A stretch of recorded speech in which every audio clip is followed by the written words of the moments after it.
देख रहे हैं न्यूज शो रामीन सैयद के साथ। लाखों दिलों पर राज करने वाले पाकिस्तान के सुपरस्टार फवाद खान आज 36 बरस के हो गए। फवाद खान को मल्टी टैलेंटेड स्टार कहा जाए तो गलत नहीं होगा। उन्होंने 2003 में मौसीकी की दुनिया में कदम रखा और फिर 2007 में पाकिस्तानी फिल्म खुदा के लिए में अदाकारी के बेहतरीन जौहर दिखाए। 2010 में फवाद खान ने अपने करियर का पहला टीवी सीरियल दास्तान किया, जिसे खूब पजीराई मिली। बादशाह 2011 में उन्होंने ड्रामा सीरियल हमसफर किया, जिससे उनके करियर को नया उरूज मिला। इसके बाद फवाद ने एक और सुपरहिट ड्रामा जिंदगी गुलजार है किया और अपनी कामयाबी का लोहा मनवा दिया। फवाद खान का ड्रामा हमसफर न सिर्फ पाकिस्तान में शोहरत की बुलंदियों पर पहुंचा, बल्कि सरहद पार भारत में भी उसे खूब मकबूलियत हासिल हुई। देखते देखते फवाद खान के अपने मुनफरिद स्टाइल और बेहतरीन अदाकारी के जरिए तमाम मद्दाहों के दिलों में घर कर दिया और फवाद खान पाकिस्तान के वो कामयाब अदाकार हैं जिन्होंने बॉलीवुड में भी कामयाब और सुपरहिट फिल्में दी, जिनमें फिल्म खूबसूरत, कपूर एंड सन्स और ए दिल है मुश्किल शामिल हैं। इसके अलावा फवाद खान ने भारत में मुतादिद अवार्ड्स भी अपने नाम किए, जिनमें 2015 में बेहतरीन डेब्यू अदाकार का फिल्म फेयर अवार्ड भी शामिल है। गुज़िश्ता दिनों फवाद खान ने music show Pepsi battle of the band में बतौर जज भी अपनी खिदमात अंजाम दी थी। गुज़िश्ता बरस सितंबर में उड़ी हमले के बाद पाकिस्तान और भारत के ताल्लुकात में कशीदगी के बायस पाकिस्तानी स्टार्स पर बॉलीवुड में काम करने पर पाबंदी आयद कर दी गई थी, लेकिन इन तमाम तनाज़ात के बावजूद भारतीय मद्दाह अब भी फवाद खान को बेहतरीन स्टाइल आइकन और अदाकार के तौर पर पसंद करते हैं। हाल ही में फवाद खान ने अपनी अलिया सदफ खान के फैशन हाउस अलायना का इफ्तिताह किया था, जिसकी एक कलेक्शन सिल्क के लिए उन्होंने मॉडलिंग की थी, जो पाकिस्तान समेत भारत में भी खूब मकबूल हुई थी। सालगिरह के मौके पर फवाद खान के मद्दाहों और शोबिज़ स्टार्स ने उन्हें मुबारकबाद दी और उनके लिए नेक ख्वाहिशात का इजहार किया। जी नाज़रीन, बढ़ते हैं अगली खबर की जानिब। भारतीय सुप्रीम कोर्ट ने हिदायतकार संजय लीला भंसाली की फिल्म पद्मावती पर भारतीय वुज़रा और जिम्मेदारान के बयान पर बरहमी का इजहार करते हुए कहा कि जब तक central board of film certification का फैसला नहीं आ जाता, वुज़रा फिल्म के खिलाफ बयानबाजी से बाज रहे। हिदायतकार और प्रोड्यूसर संजय लीला भंसाली की फिल्म पद्मावती भारत में बड़े तनाज़े का रूप इख्तियार कर चुकी है। अब भारत में हिंदू इंतहा पसंद फिल्म की रिलीज रोकने की कोशिशों में मसरूफ हैं और अपनी इस कोशिश में काफी कामयाब भी नजर आ रहे हैं, जबकि बॉलीवुड इंडस्ट्री फिल्म के साथ खड़ी है। भारतीय मीडिया के मुताबिक सुप्रीम कोर्ट के जज जस्टिस दीपक मिश्रा की सरबराही में 3 रुकनी बेंच ने फिल्म को बैरून मुल्क रिलीज रोकने से मुताल्लिक दरख्वास्त की समाअत की, जिसके दौरान अदालत ने यह कहा कि वुज़रा और जिम्मेदार ओहदों पर बैठे हुए अफराद फिल्म के खिलाफ तबसरे क्यों कर रहे हैं, उनके तबसरों का असर सेंट्रल बोर्ड के फैसले पर पड़ सकता है और ये कानून के खिलाफ वर्जी है। सुप्रीम कोर्ट का कहना था कि जब तक फिल्म पद्मावती को central board of film certification की जानिब से सर्टिफिकेट नहीं मिल जाता, उस वक्त तक तमाम जिम्मेदार अफराद फिल्म पर किसी भी तरह का तबसरा नहीं करेंगे। दूसरी जानिब सुप्रीम कोर्ट ने फिल्म को बैरून मुल्क रिलीज रोकने से मुतालिक दरख्वास्त भी मुस्तरद कर दी, जबकि संजय लीला भंसाली ने अदालत को यकीन दहाई कराई है कि जब तक फिल्म को CBFC की जानिब से सर्टिफिकेट नहीं मिल जाता, वो किसी भी मुल्क में फिल्म रिलीज नहीं करेंगे। वाज़ेह है कि फिल्म पद्मावती भारत समेत दुनिया भर में 1 दिसंबर को रिलीज होनी थी, ताहम इंतहा पसंद तंजीमों की जानिब से किए जाने वाले एहतजाज और फिल्म के हिदायतकार संजय लीला भंसाली और अदाकारा दीपिका पादुकोण को मिलने वाली खतरनाक धमकियों के बायस फिल्म की रिलीज मुलतवी कर दी गई है।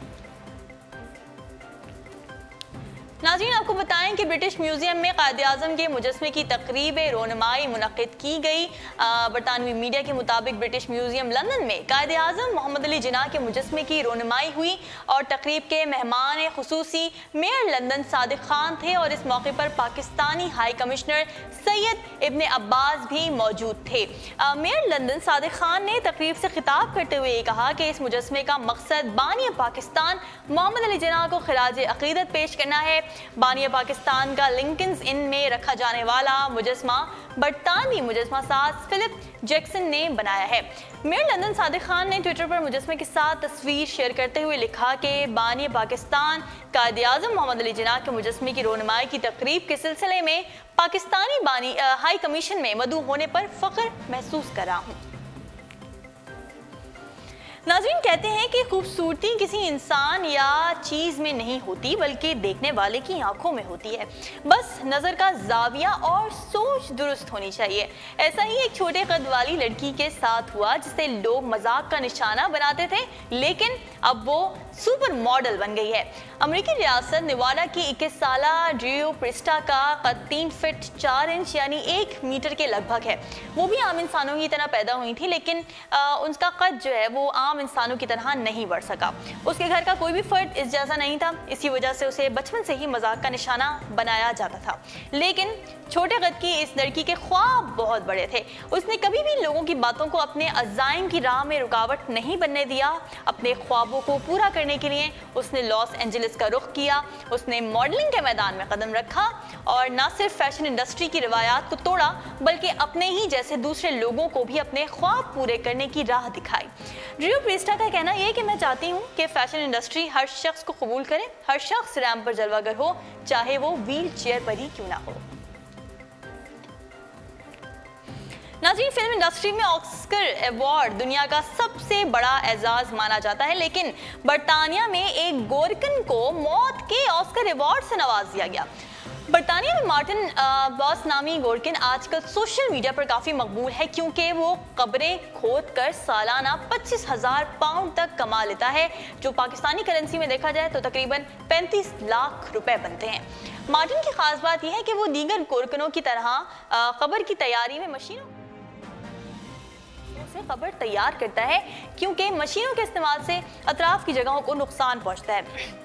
बरतानिया में कब्रिस्तान के मामलात देखने वाली एक कमेटी ने मार्टिन को मुल्क का सबसे बेहतरीन गोरकन करार देते हुए उसे मौत के ऑस्कर अवार्ड से नवाज दिया।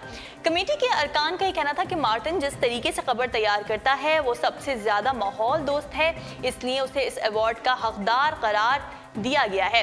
अवार्ड से नवाजे जाने से मुतालिक बरतानवी हुकाम का कहना यह है कि मुल्क में मुख्तलिफ शोबों में बेहतरीन खिदमात सर अंजाम देने वालों को हर साल इसी तरह के मुनफरिद एजाज़ात से नवाजा जाता है और मार्टिन को भी इसी किस्म के एजाज़ से नवाजा गया है। नाज़रीन, अब खबरें शामिल करेंगे टेक्नोलॉजी पॉइंट से। फेसबुक ने स्नैपचैट के कई फीचर्स मामूली रद्दोबदल के जरिए इस्तेमाल करने के बाद अब स्नैपचैट के एक और फीचर स्नैप स्ट्रीक्स को मुतारिफ कराने का मंसूबा बनाया है, जिसकी आजमाइश की जा रही है। इस फीचर के जरिए फेसबुक सार्फिन अपने दोस्तों को ऑनलाइन रहने और पैगामात भेजने पर माइल कर सकते हैं। स्नैप स्ट्रीक्स की तरह फेसबुक स्ट्रीक्स फीचर पर काम कर रहा है जिसमें बाकायदगी नाम के सामने इमोजी होंगे। फेसबुक चाहता है कि बातचीत का ये सिलसिला चलता रहे। अमेरिका और दीगर ममालिक में कुछ सार्फिन के अकाउंट में ये फीचर शामिल हो गया है और इसकी आजमाइश जारी है, ताहम उसे लॉन्च करने की हतमी तारीख नहीं बताई गई। स्नैपचैट के स्नैप स्ट्रीक फीचर में एक शख्स को ज़्यादा से ज़्यादा तस्वीर भेजी जाती हैं और उन्हें यह भी बताया जाता है कि स्ट्रीक की म्याद खत्म होने जा रही है।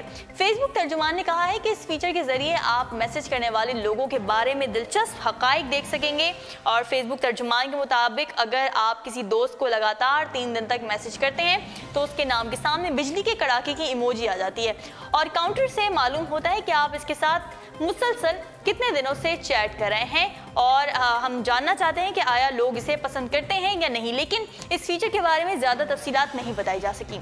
स्नैपचैट की तरह फेसबुक आपके हर दोस्त के नाम के सामने एक काउंटर लगाएगा जिससे आप मालूम कर सकेंगे कि दोस्त को आप कितने पैगाम दे चुके हैं। और यहाँ ये बात वाज़ेह है कि स्नैपचैट का ये फीचर बहुत मकबूल है जिसमें लोग स्ट्रीक्स यानी मैसेजिंग के सिलसिले को ज़्यादा से ज़्यादा तूल देने की कोशिश करते हैं और दोस्त एक दूसरे से राब्ते में रहते हैं। इसी बिना पर फेसबुक ने स्नैपचैट के बहुत से फीचर कॉपी करके इस्तेमाल किए हैं और इसे तज्जियाकारों ने स्नैपचैटिज़ेशन का नाम भी दिया है। कबल अज़ीम मार्च 2016 में फेसबुक ने स्नैपचैट से फिल्टर कॉपी किए थे, फिर अप्रैल 2016 में QR कोड्स मुतारिफ कराए, फिर स्नैपचैट ही की तर्ज पर दिसंबर 2016 में लोकेशन बेस्ड फिल्टर्स और इन ऐप कैमरा पेश किया गया। मार्च 2017 में स्टोरीज और अब स्ट्रीक्स की नकल की गई है। नाज़रीन, आपको बताएं कि अमेरिकी इदारे ऐसे पौधों पर काम कर रहे हैं जो दुश्मनों की जासूसी और माहौलियाती खतरात मसलन कीमियाई हथियारों का अंदाज़ा लगाने का काम कर सकेंगे। अमेरिका में defence advance research projects agency के माहिरीन इससे कबल हैरत अंगेज दिफाई अब जासूसी पौधे उनका नया हदफ है, जो माहौल और फिजा में जरासीम, ताबकारी, कीमियाई और जरासीमी हथियारों के अलावा दुश्मन की सुनगुन भी ले सकते हैं। इन पौधों को फौजी मकासद के लिए भी इस्तेमाल किया जा सकता है। मसलन ये किसी बारूदी सुरंग की निशानदेही कर सकते हैं और फटने से रह गई हों उन सुरंगों की निशानदेही कर सकते हैं। इसके अलावा डारपा ने इस एडवांस्ड प्लांट टेक्नोलॉजी का नाम दिया है, जिसके तहत पौधों में कुदरती तौर पर ऐसी सलाहियत पैदा की जाएगी ताकि वो आलूदगी से लेकर रोशनी की शिद्दत को भी नोट कर सकें, और ये काम जीनियाती इंजीनियरिंग के जरिए अंजाम दिया जाएगा। इससे रवायती सेंसर की जगह कुदरती अंदाज में काम करने वाले सेंसर बनाए जा सकेंगे और फौजियों की जानें और दीगर वसाइल बचाने में मदद मिल सकेगी। जीनियाती तौर पर तब्दील शुदा पौधे कई मौके पर अपना रद्द-ए-अमल दे सकेंगे और उनसे खुद पौधों पर कोई मनफी असर नहीं पड़ेगा। इस ज़मन में 12 दिसंबर 2017 से डारपा तजावीज़ और प्रोजेक्ट्स की तफसीलात वसूल करेगी। पहले ग्रीन हाउस और तजुर्बा गाहों में काम होगा और इसके बाद तजुर्बाती बुनियादों पर हकीकी खेतों और कुदरती माहौल में उनकी आजमाइश की जाएगी, जिसकी निगरानी अमरीकी महकमा ज़राअत करेगा। इसके बाद इन जासूस पौधों की निगरानी सैटेलाइट के जरिए की जाएगी, जो आज इतनी जदीद हो चुकी हैं कि वो पौधों के दर्जा हरारत तक पर भी नज़र रख सकती हैं। कामयाबी की सूरत के बाद ये खामोश जासूस अपना काम कर सकेंगे। आम जिंदगी में सूरजमुखी का पौधा सूरज की जानिब रुख करता है और छुई मुई का पौधा हल्के एहसास के साथ ही बंद हो जाता है। एन इसी कैफियत को दीगर एशिया की तस्दीक के लिए भी इस्तेमाल किया जा सकेगा और यही डारपा का मकसद है। ये पौधे आवाम को अतराफ में मौजूद खतरनाक बारूदी सुरंगों से भी आगाह कर सकेंगे। उर्दू पॉइंट्स अब तक के लिए इतना ही। मजीद खबरों और अपडेट्स के लिए आप विजिट करते रहिए हमारी वेबसाइट www.urdupoint.com। फिलहाल रामीन सैयद को दीजिए इजाजत। अल्लाह हाफिज।